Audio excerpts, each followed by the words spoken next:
Form 33 جس میں امیدوار کا نام اور اس کی پارٹی دی جاتی ہے، اس میں 14 جنوری کو ہم سب کو آزاد قرار دیا گیا۔ اس کے خلاف ہم عدالت میں گئے، عدالت نے ہمارا مقدمہ سننے سے انکار کر دیا۔ لاہور ہائی کورٹ نے کہا آپ الیکشن کمیشن جائیے۔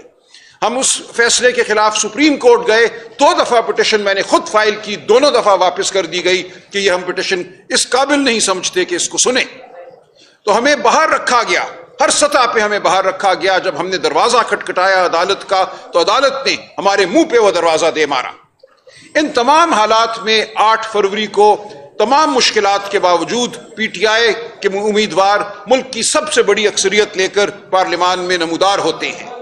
ہمیں یہ کہا گیا کہ آپ چونکہ آزاد ہیں اس لیے 3 دن میں آپ کو کوئی جماعت اب جوائن کرنا ہے، کسی جماعت میں شمولیت اختیار کرنی ہے، ہم آپ کو پی ٹی آئی نہیں مانتے۔ اس صورتحال کے ہوتے ہوئے ہمارے جو امیدوار تھے پی ٹی آئی کے، انہوں نے جبر کے تحت سنی اتحاد کونسل کے حوالے سے ایفیڈیوٹ جمع کرائے اور کہا کہ ہم سنی اتحاد کونسل جوائن کرتے ہیں۔ اور اس لیے یہ کیا گیا کہ 2018 کے الیکشن میں بلوچستان عوامی پارٹی کی کوئی نشست نہیں تھی کے پی اسمبلی میں، آزاد امیدواران نے اس پارٹی کو جوائن کیا اور اس کو نشستیں دی گئیں، مخصوص نشستیں خواتین کی اور غیر مسلموں کی بلوچستان عوامی پارٹی کو دی گئیں، اس کے باوجود کہ اس پارٹی نے الیکشن سے پہلے کوئی لسٹ جمع نہیں کرائی تھی۔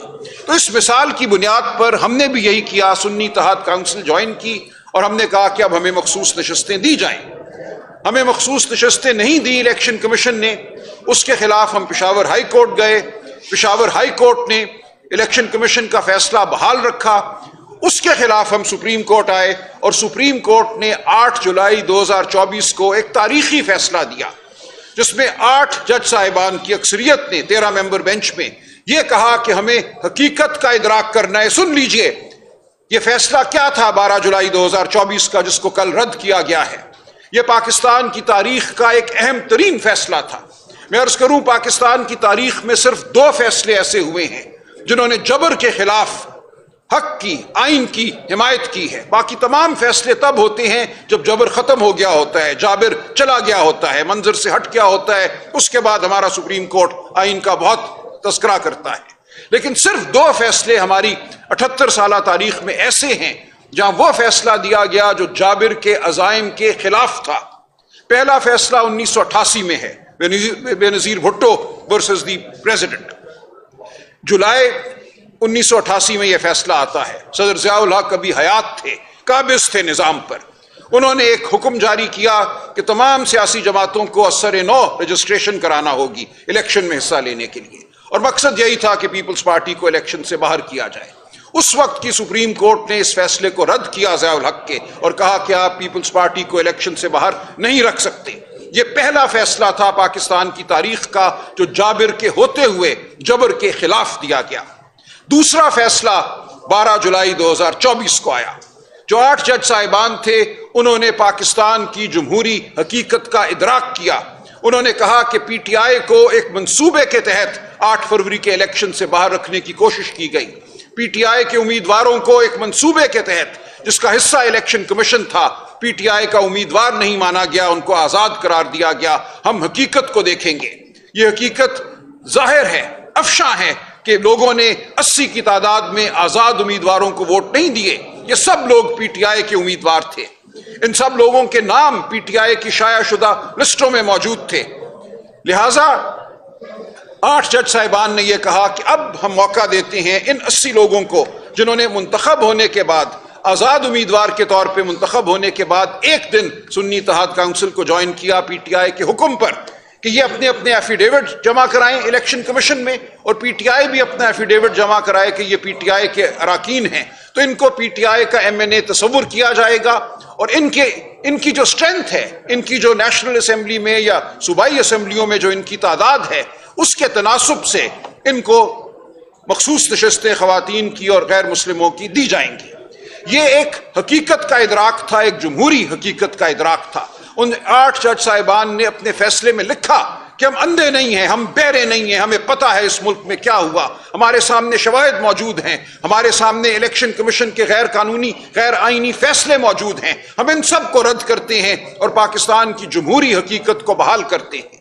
یہ تھا 8 جج صاحبان کا فیصلہ جو 12 جولائی 2024 کو دیا گیا، جس میں حقیقت کو تسلیم کیا گیا کہ پاکستان کے عوام نے بڑی اکثریت نے پی ٹی آئی کو ووٹ ڈالا ہے، ایک بڑی تعداد پی ٹی آئی کے اراکین کی منتخب ہو کر اسمبلیوں میں آئی ہے، لہٰذا پی ٹی آئی کا حق ہے کہ اسی تناسب سے خواتین اور غیر مسلموں کی مخصوص نشستیں پی ٹی آئی کو ملیں۔ کل کا فیصلہ کیا کہتا ہے؟ کل کا فیصلہ یہ کہتا ہے کہ 80 لوگ تو آزاد تھے، یہ انہوں نے نامعلوم وجوہات کی بنیاد پر آزاد امیدوار کے طور پہ الیکشن لڑا۔ ہم نہیں جانتے اس کے علاوہ کوئی اور حقیقت، ہمیں تو یہی پتا ہے کہ ان کو چونکہ الیکشن کمیشن نے آزاد قرار دیا تھا، الیکشن کمیشن کے فیصلے موجود ہیں، ہم ان سب کو بحال کرتے ہیں اور ان سب کو آزاد امیدوار ہی تصور کیا جائے گا۔ اور چونکہ یہ سب کے سب آزاد ہیں اس لیے ان کو سیٹیں نہیں مل سکتی خواتین اور غیر مسلمین کی، چونکہ وہ صرف پارٹیوں کو ملتی ہیں مخصوص نشستیں، آزاد امیدواروں کو نہیں ملتی، لہٰذا تمام نشستیں ان سے چھین لو۔ یہ جیسے ایک مال غنیمت تھا، ان لوگوں کو اب وہ نشستیں دی جائیں گی جن کی 2 سیٹیں ہیں، اگر جنرل الیکشن میں تو ان کو 5 سیٹیں مل رہی ہیں مخصوص نشستیں خیبر پختونخوا اسمبلی میں۔ خیبر پختونخوا اسمبلی میں پی ٹی آئی کا جو تناسب ہے وہ 83% ہے، 83% کے مقابلے میں خیبر پختونخوا اسمبلی میں اب پی ٹی آئی کو 0 نشستیں ملیں گی، جبکہ وہ جن کی 2 سیٹیں ہیں 3 سیٹیں ہیں 26 سیٹیں ان میں بانٹ دی جائیں گی۔ تو یہ جمہوریت کا قتل ہے۔ آئین پاکستان یہ تقاضا کرتا ہے کہ مخصوص نشستیں جو پارلیمان کا 1/3 حصہ ہیں اسی تناسب سے دی جائیں جس تناسب سے جنرل الیکشن میں عوام نے منتخب کیا ہے۔ اگرچہ جنرل الیکشن کو بھی لوٹا گیا، فارم 45-47 کا معاملہ آپ کے سامنے ہے، اس کے باوجود پی ٹی آئی کو نہیں روکا جا سکا، اس کے باوجود 93 لوگ پی ٹی آئی کے امیدوار منتخب ہوئے۔ اس حوالے سے جو سیٹیں ہمیں ملنا تھیں وہ پاکستان کے عوام کا حق تھا۔ عدالت میں بھی ہم نے یہی استدعا کی کہ یہ مقدمہ پی ٹی آئی کا مقدمہ نہیں ہے، آپ تکنیکی اعتراضات مت اٹھائیے کہ مقدمہ ایس آئی سی نے فائل کیا تھا لہٰذا ہم پی ٹی آئی کو کیسے سیٹیں دے دیں۔ یہ ہماری مسلم فقہ ہے، جورسپروڈنس ہے کہ جب بنیادی حقوق کا کوئی معاملہ سپریم کورٹ کے سامنے آتا ہے اور الیکشن اور ووٹ ڈالنا بنیادی حقوق میں شامل ہے تو پھر یہ واجب ہو جاتا ہے سپریم کورٹ پر کہ وہ ایسا فیصلہ کرے جس سے بنیادی حقوق جو ہیں وہ رائج ہوں۔ یہ عوام کا حق ہے کہ عوام کو ان کے بنیادی حقوق دیے جائیں۔ یہ مقدمہ پی ٹی آئی کا مقدمہ نہیں تھا، یہ سنی اتحاد کونسل کا مقدمہ نہیں تھا، یہ پاکستان کے عوام کا مقدمہ تھا۔ جو فیصلہ ہوا ہے وہ پی ٹی آئی کے خلاف نہیں ہوا، وہ پاکستان کے عوام کے خلاف ہوا ہے، پاکستان کی جمہوریت کے خلاف ہوا ہے، پاکستان میں بنیادی حقوق کے خلاف ہوا ہے۔ ہم اس فیصلے کو رد کرتے ہیں اور کرتے رہیں گے، اور تاریخ اس فیصلے کو رد کرے گی، آپ دیکھیں گے۔ پاکستان نے اگر آگے بڑھنا ہے اور انشاءاللہ آگے بڑھنا ہے، خدا کا یہ وعدہ ہے پاکستان ایک مستحکم مملکت کے طور پہ ہمیشہ قائم رہے گا، تو ہمیں ان فیصلوں کو رد کرنا ہوگا۔ ہمیں اقتدار اعلیٰ جو اللہ تعالیٰ کے ہاتھ میں ہے، لیکن اس اقتدار اعلیٰ کو زمین پر انسان استعمال کرتے ہیں اور ووٹ کے ذریعے استعمال کرتے ہیں۔ یہ قرارداد مقاصد میں لکھا تھا ہمارے بڑوں نے کہ اس ملک میں جمہوریت ہوگی اور اقتدار اعلیٰ کو زمین پر وہ لوگ استعمال کریں گے نائب کے طور پر، ٹرسٹی کے طور پر، جن کو عوام ووٹ دیں گے۔ جب آپ عوام کے ووٹ کو رد کرتے ہیں تو آپ اللہ تعالیٰ کی حاکمیت کے حوالے سے کیے گئے وعدے کو رد کرتے ہیں جو قرارداد مقاصد میں ہم نے پاکستان کی عوام سے کر رکھا ہے۔ کل ایک بار پھر اس وعدے کو رد کیا گیا، لیکن ہم وہ وعدہ نبھانے کے لیے بیٹھے ہوئے ہیں۔ ہم پاکستان کے عوام کو ان کے بنیادی حقوق دلوا کر رہیں گے، ہماری نسلیں اس کے لیے جتی رہیں گی، آپ کی نسلیں جتی رہیں گی، کیونکہ اس کے باوجود آپ کی میری فلاح ممکن نہیں ہے۔ آج اگر پاکستان کی آبادی کا 40% سٹنٹڈ ہے، یعنی کہ اپنی جو ایک عمر کے لحاظ سے جو جسمانی اور ذہنی نشو و نما ہونی چاہیے اس سے کم ہے ہمارے بچوں کی نشو و نما، 40% بچے ہمارے ایسے ہیں 15 سال کی عمر میں ان کا جسم اور ان کا دماغ 10 سال یا 9 سال کے بچوں کے برابر ہے۔ یہ پوری دنیا میں سب سے بڑا تناسب ہے۔ ہمارے 40% بچے 15 سال کی عمر میں کسی اسکول میں نہیں جاتے، کسی مدرسے میں نہیں جاتے، اس لیے نہیں جاتے کہ اشرافیہ کے بچے جاتے ہیں، اشرافیہ کے بچوں کو صحت بھی ملتی ہے۔ اس ملک میں ایک گٹھ جوڑ کیا گیا کہ جب تک اشرافیہ اور اشرافیہ میں داخل ہونے والے لوگ خوشحال ہیں، عوام کی خیر ہے۔ جمہوریت اسی بات کی نفی کرتی ہے۔ جب آپ کی آواز ایوانوں میں اٹھے گی، آپ کی حقیقی آواز ایوانوں میں اٹھے گی، تو پھر آپ کے بچے، ان کے ذہن اور ان کے جسم سکڑے نہیں رہیں گے، ان کو تعلیم بھی ملے گی، ان کو روزگار بھی ملے گی۔ ہماری جد و جہد صرف کسی آئین کے لفظ کے لیے نہیں ہے، ہماری جد و جہد آپ کے حقوق کے لیے ہے، پاکستان کے غریبوں کے حقوق کے لیے ہے۔ اس لیے ہم حاضر ہوئے ہیں یہ بتانے کے لیے کہ کل کے فیصلے نے ہمارے عزائم کو بالکل مان نہیں کیا، ہم پہلے سے زیادہ عزم کے ساتھ آگے بڑھیں گے، کیونکہ پاکستان کی عوام ہمارے ساتھ ہے، کیونکہ حق ہمارے ساتھ ہے، سچ ہمارے ساتھ ہے، خدا تعالیٰ کا وعدہ ہمارے ساتھ ہے، ہم کبھی نہیں ہاریں گے، فتح ہماری ہوگی، فتح آپ کی ہوگی، پاکستان کے عوام کی ہوگی۔ بہت شکریہ۔ یہ بات آپ اسمبلی والی دیکھیں کل پنجاب اسمبلی میں بہت ایک مزاحمت ہوئی، ہمارے ایم پی اے بھائیوں بہنوں نے جو جبر نافذ کیا جا رہا ہے صوبے پہ بجٹ کی شکل میں، اس کے خلاف مزاحمت کی۔ میں خراج تحسین پیش کرتا ہوں، بشیر صاحب مزید بات کریں گے اس حوالے سے، لیکن اس سے پہلے میں جناب لطیف کھوسا صاحب ایم این اے سے گزارش کروں گا کہ وہ اپنے خیالات کا اظہار کریں۔ بہت شکریہ۔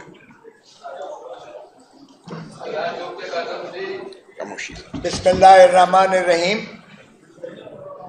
یہ ہم نے جو ایران پر حملہ ہوا ہے اسرائیل کا، اس سے ہم نے جو سنا اور دیکھا، اور سب سے پہلے تقاضا کیا گیا ریجیم چینج، تو ہم نے یہ دیکھا کہ ریجیم چینج 3 سال پہلے بھی ہوا تھا، اور اس وقت تمسخر اڑایا گیا کہ جی یہ ڈونلڈ لو کے جو ہے وہ سائفر کو اڑا کر اور الٹا ہمارے اوپر پاکستان تحریک انصاف کے اکابرین اور عمران خان کے اوپر ایک مقدمہ بنا دیا گیا، سائفر کا جس کو کیس کہتے ہیں۔ تو ریجیم چینج دیکھیے گا کہ ریجیم چینج اب بھی انہوں نے کوشش کی ایران میں، لیکن وہاں کوئی میر جعفر میر صادق نہیں آیا، وہاں کوئی شریف فیملی اور زرداری فیملی ان کو نہیں میسر آ سکی۔ وہ ایک قوم ہے اور وہ اکٹھی ہوئی اور انہوں نے عزائم ان کے جو ہے منہ توڑ جواب دیا، اور ایرانی قوم میں بن کر ابھری، اور جس طریقے سے انہوں نے اسرائیل کے دانت کھٹے کر دیے، وہ امریکہ کو بیچ میں براہ راست کودنا پڑا، اور وہ بھی امریکہ کے نے منہ کی کھائی اس میں۔ یہاں اب اگر دیکھیے گا تو ریجیم چینج تو نہ وہ انہوں نے کر دی یہاں، اور اس وقت سے جو فسطائیت ہو رہی ہے آپ کے سامنے ہے۔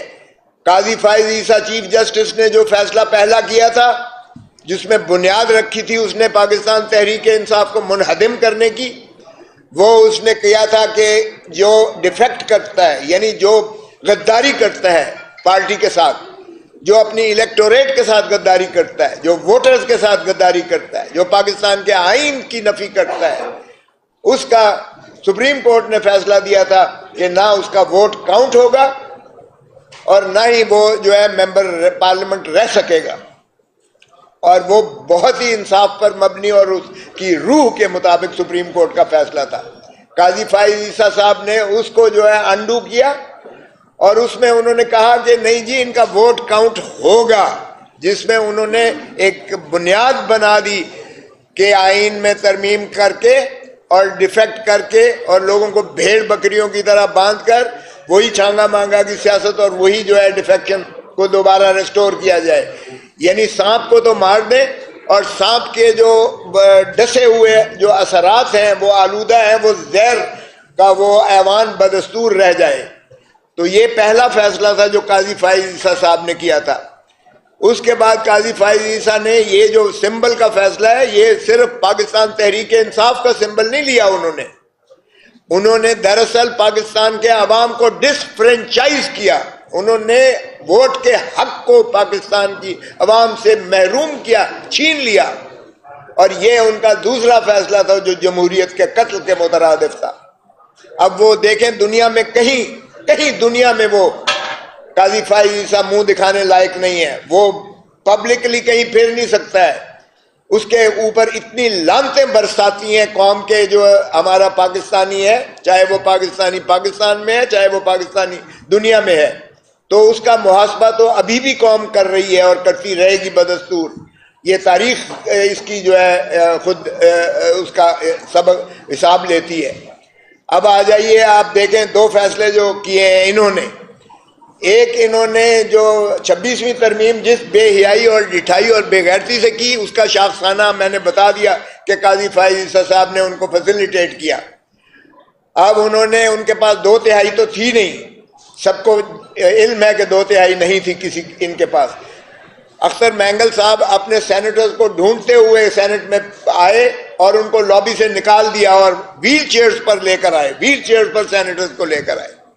ہمارے ایم این ایز کو جس طرح سے اٹھایا گیا، سعد اللہ بلوچ کو، اس کی ماں، اس کی بہن، اس کی بیوی اور 16 سالہ بیٹی کو اس کو اغوا کر کے اٹھایا گیا. لوگوں کو 3-3 ارب روپے جو ہے ایم این ایز کو آفر کیے گئے، اور بالآخر کیا ہوا کہ ہمارے 5 ایم این ایز جو ہے انہوں نے جو بھی خرید لیے، جس طرح سے بھی کر لیا، سینیٹرز کو بھی لے لیا، اور 2/3 کھینچی تانا سے جس طریقے سے انہوں نے بنایا، اس میں جو ہے آئینی 26ویں ترمیم کی بنیاد رکھی، اور 26ویں ترمیم اس سے آئین کی بالکل منہدم کر دیا گیا. جو 3 ستون تھے آئین کی، جو روح تھی، جو بنیاد تھی، ایک ستون کو منہدم کر کے انہوں نے تابع کر لیا، ایگزیکٹو کے تابع لے لیا، غلامی میں لے لیا. اب نہ صرف یہ کہ اس میں عدلیہ کو لے لیا، بلکہ الیکشن کمیشن کو بھی دوام دے دیا. جو شخص ریٹائر ہو چکے ہیں الیکشن کمیشن کا چیف الیکشن کمشنر، جنوری 2025 میں ریٹائر ہو چکا ہے، وہ 26ویں ترمیم کے پاداش میں وہ کنٹینیو تسلسل سے جاری و ساری ہے. اس لیے کہ وہ اس میں مندرج کر دیا گیا 26ویں ترمیم میں کہ جب تک نیا چیف الیکشن کمشنر یا الیکشن کمشنر نہیں آتا ممبر، تب تک یہ جاری و ساری رکھیں گے. یہ بھی فسطائیت کی ایک نئی انتہا ہے جس کا ارتقا کیا گیا ہے. اور پھر آپ دیکھیں کہ کیا ہوتا ہے کہ ملٹری کورٹس دنیا میں کہیں ملٹری کورٹ، سویلینز کا ملٹری ٹرائل کا تصور نہیں ہو سکتا ہے، اور نہ ہی ملٹری کورٹس کو عدالت کہا جا سکتا ہے. یعنی سنتا کوئی ہے اور فیصلہ کمانڈر کرتا ہے. یہ ہم نے ریویوز نظر ثانی کر رکھی ہیں. یہ بھی ایک فسطائیت کی انتہا ہے. اور پھر کل والا فیصلہ جو ہے، کل کا فیصلہ دیکھیے گا کہ اس نے تو جمہوریت کا قتل کر کے رکھ دیا ہے. یہ جو متناسب نمائندگی کا تصور تھا، جو مخصوص نشستوں کے بارے میں 80 مخصوص نشستیں بندر بانٹ کر کے جیسے بوٹی ہو، یعنی آپ کیا، یہ جس طرح سے مال غنیمت ہو اس طرح سے بانٹ دی جائے گئی ہے. ابھی جیسے سلمان نے کہا کہ جس کی ایک نشست ہے اس کو 2 سینیٹر دے دیے گئے ہیں، اور جہاں ہماری 2/3 سے زیادہ میجورٹی ہے خیبر پختونخوا میں، ہمیں 0 سینیٹر وہاں سے ملے گا. تو یہ ایک نئی انہوں نے جو ہے نہج پر لے جا کر اور 2/3 انہوں نے کی ہے. اس سے زیادہ بدترین اور بدنما جو ہے فیصلہ نہیں ہو سکتا ہے. یہ سپریم کورٹ کی تاریخ کا سیاہ ترین دن ہے، اور یہ کلنک کا ٹیکہ جو ہے یہ ان کے ماتھے پر جس طرح سے سجایا گیا ہے، یہ تاریخ اس کا جو ہے یقیناً مواخذہ کرے گی. یہ جمہوریت کا قتل ہے، اور اس کو نہ قوم گوارا کرے گی، نہ کوئی اس میں ماننے کو تیار ہے. ہم یقیناً اس پر جو ہے اپنا لائحہ عمل آئندہ بھی دیں گے، لیکن پاکستان کی قوم کے، پاکستان کی عوام کے، پاکستان کی خواتین کی، پاکستان کی اقلیتی جو ہماری برادری ہے، ہم ان کے تحفظ کے لیے، ان کے حقوق کے لیے، ان کے حق کے لیے ہم لڑتے رہیں گے، اور انشاءاللہ کبھی اس میں ہم سرنڈر نہیں کریں گے. تو میں سمجھتا ہوں کہ اس میں جتنی عدالت کو یہ جو کانسٹیٹیوشن بینچ بنی ہے، کاش کہ ہماری 26ویں ترمیم ہم نے چیلنج کی ہوئی ہے، ہم نے ہی نہیں چیلنج کی ہوئی، دیگر جماعتوں نے اور طبقات نے بھی کی ہوئی ہے. او بھائی 26ویں ترمیم کو پہلے سن تو لو. کیا یہ 26ویں ترمیم قانون کی، آئین کی روح کے مطابق بھی ہے، یا اس کی روح کو ہی مجروح کرتی ہے، گرینڈ نارم کو؟ اگر 26ویں ترمیم ہی بنیادی طور پر کالعدم متصور کر دی جاتی ہے، تو پھر جو کچھ آپ ترامیم کرتے چلے جا رہے ہو یہ فسطائیت کی انتہا ہے. اب عدالت کی پیکنگ ہو رہی ہے، عدلیہ کو پیکنگ کی جا رہی ہے. سپریم کورٹ میں ججز کی تعداد بڑھائی جا رہی ہے، ہائی کورٹوں میں من پسند ججز بنائے جا رہے ہیں. ایک جوڈیشل کمیشن جو بنایا ہے اس میں حکومت کے 12 لوگ ہیں جو ساری چیزیں اپنے من پسند جو ہے لوگوں کو لا رہے ہیں. تو یہ جس ملک میں عدلیہ کو اس طرح سے تباہ کر دیا جائے، وہ قومیں اور وہ ملک جو ہے وہ پھر زندہ رہتے ہیں یا نہیں رہتے، یہ تاریخ ہی بتائے گی. لیکن میں سمجھتا ہوں کہ جتنا نقصان اس وقت یہ حکومت یہ 3 سال میں کر چکی ہے یا کر رہی ہے، یہ اس کا صدیوں تک جو ہے ہمارا خمیازہ بھگتتی رہے گی اور ہماری قوم اس کا جو ہے بھگتے گی، اس کا جو ہے اندازہ کرے گی.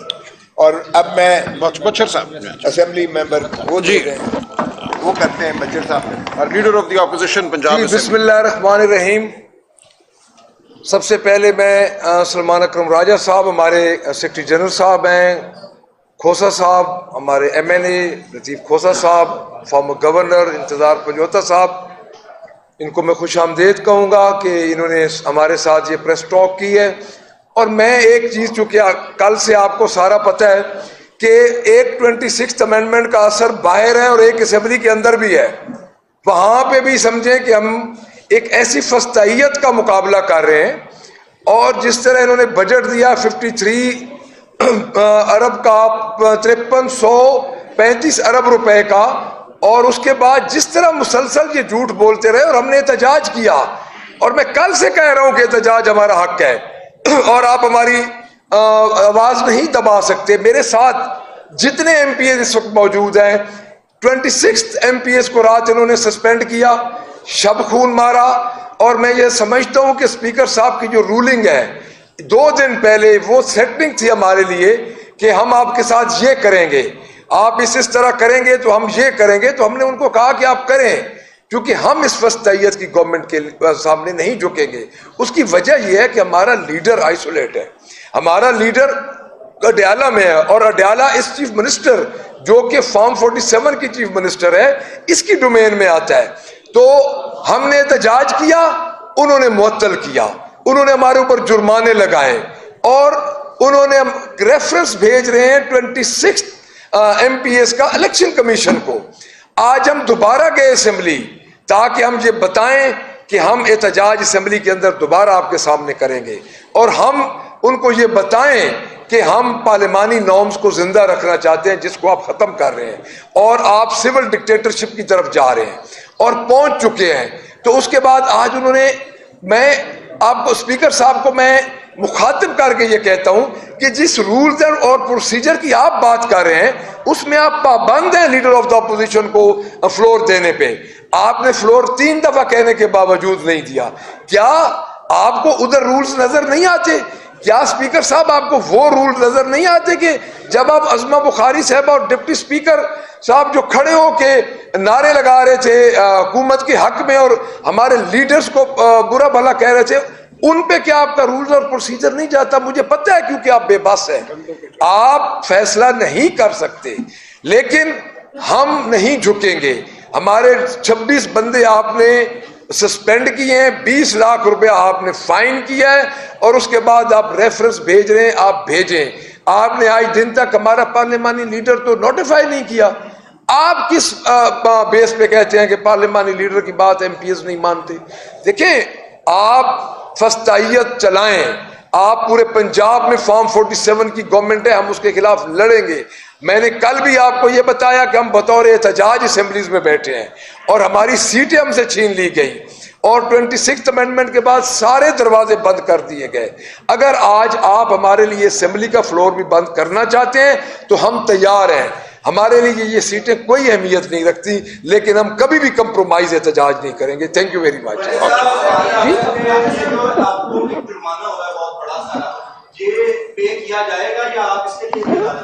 دیکھیں جی، میرے ساتھ بیٹھے ہیں پنجوتا صاحب بھی بیٹھے ہیں، ہمارے سیکرٹری جنرل صاحب، کھوسا صاحب، بسرا صاحب بیٹھے ہیں. خوش قسمتی سے سب یہ لرننگ لا نوئنگ ہیں، تو ہم مشورہ کریں گے.